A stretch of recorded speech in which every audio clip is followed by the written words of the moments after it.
Hey everyone. I have been driving Los Angeles since the day I turned 16. I've had long commutes, I've had short commutes, and it all comes down to the simple fact that commuting sucks in a variety of ways. So we are going to look for some weird about the worst cities in the US to commute in on today's episode of 5 Weird Things. Welcome to the channel. First off, please like, subscribe, share the videos in the channel. There is a wild difference between commuting in a crappy car versus commuting in a really nice car. I've done both in Los Angeles in the summer without air conditioning in one. 1 to 2 hours each way. It reminds me of the show Fear Factor, except I wasn't doing it for prize money. And what was your worst commute and how much of your soul did it destroy? Tell me in the comments or just suffer in silence, I don't care. First off, the things we all need to know. The average commute time is back to 2015 levels after peaking at 28 minutes in 2019. Now it's not really getting better. The average commute in 2015 was just 26 minutes. The percentage of workers who worked from home in 2023 was 13.8%, down from 15.2% in 2022. Still a lot higher than 5.7% of those who worked from home in 2019 before the pandemic. I'm one of the lucky bastards who works from home. My commute's about 15 seconds from the bedroom to my workspace, unless I commute to the Keurig for some coffee and then we add 3 minutes. 73% of American commuters use their own car, making it the most popular mode of transportation. Only 13% of commuters use public transportation. Now compare that to 34% of Europeans that commute to work on public transportation. I'm not entirely sure what it says about us as a people, but it doesn't sound good. 11% of commuters ride their bike. I've done this with mixed results. Depending on where you're riding to, it ranges from awesome and invigorating all the way down to what the hell was I thinking and do I have a death wish? Everybody got that? Good. Weird thing number 5, Houston, Texas. Commuting in Houston is like starring in a dystopian survival movie where the enemy is the traffic, and your only weapon is an aging air conditioner that's very stressed out. The city's sprawl is legendary, stretching so far it feels like they were actively trying to avoid the concept of convenience. Living 30 miles from work, totally normal. Getting there without wanting to scream, not so much. The freeways, or as Houston likes to call them, the eternal construction zones, are a special kind of hell. No matter what route you take, you're bound to hit delays caused by construction projects that seem to last longer than most marriages.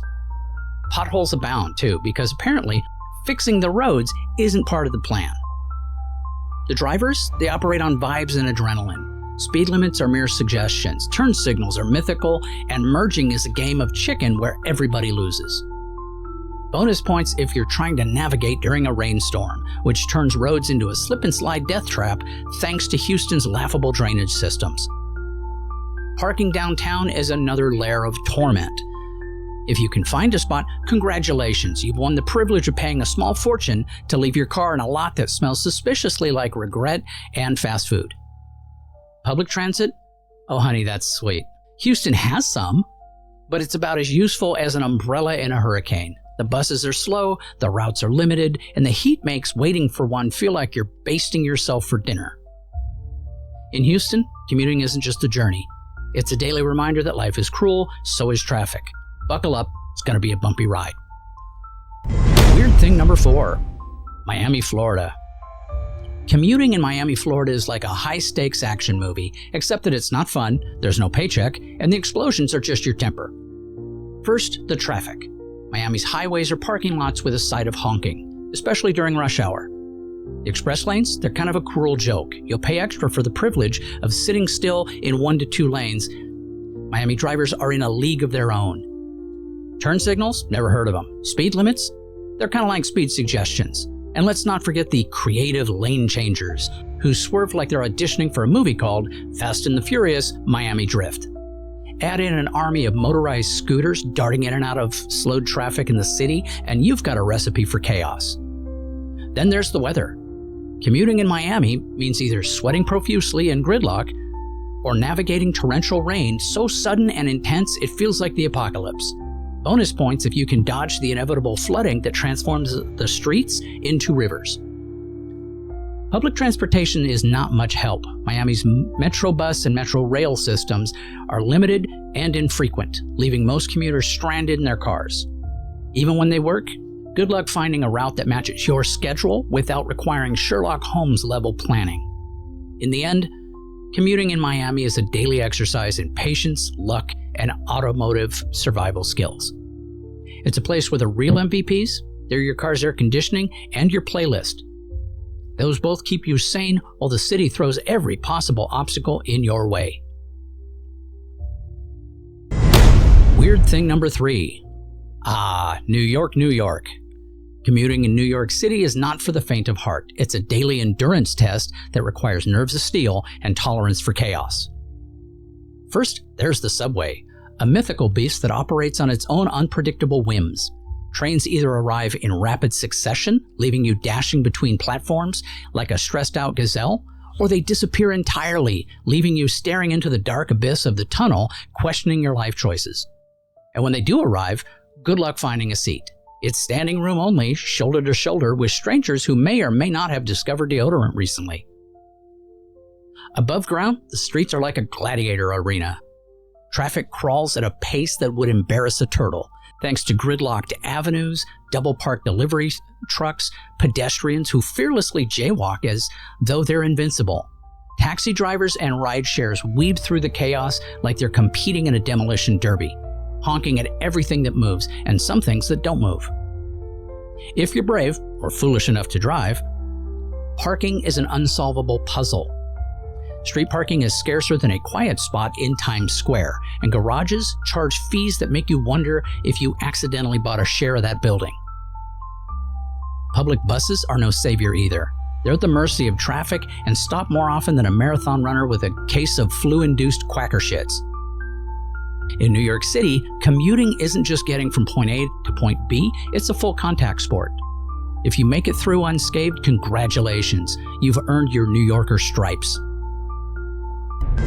Weird thing number 2, Los Angeles, California, the city of my birth. It's like being born in a prison with awesome weather.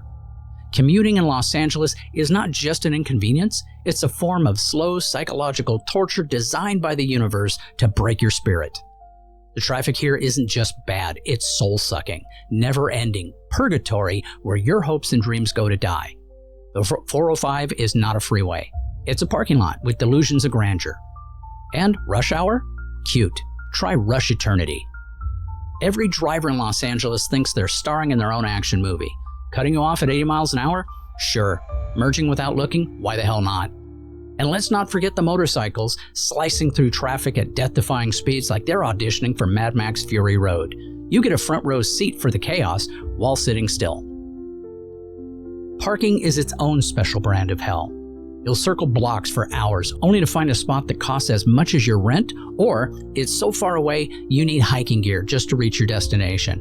I hope you like blisters. Public transit. Oh, sweetie, that's adorable.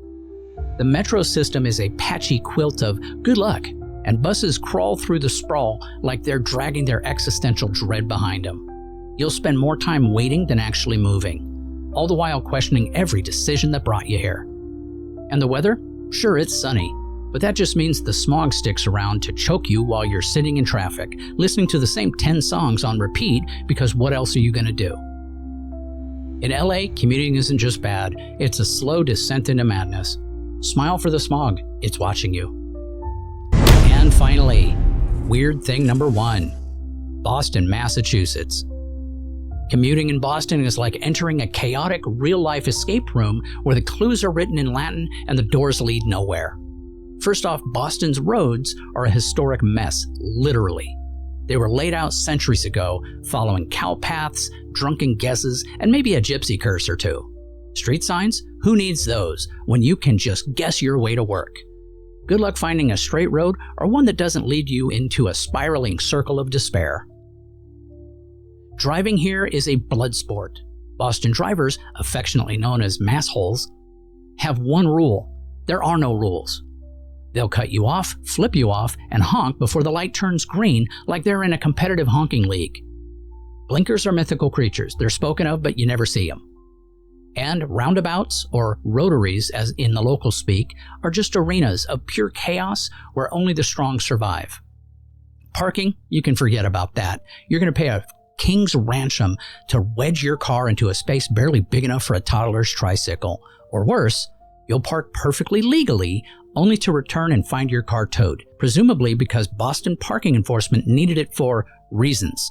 Side note, I came up with that because I found an online Reddit account from a guy who claims he tried for 6 months to find out why they towed his car. The only reason he was ever given was that reasons. Public transit, or the T, is no salvation. Trains break down regularly, buses show up late or not at all, and delays are announced with the same urgency as reading a grocery list. If you do get on a train, prepare to cozy up with a stranger's armpit. In Boston, commuting isn't just bad, it's a form of penance for sins you don't remember committing. Welcome to the ride, hope you survive. Well, that's it for today's episode. Aren't we all looking forward to heading to work tomorrow? Take care, have a great day.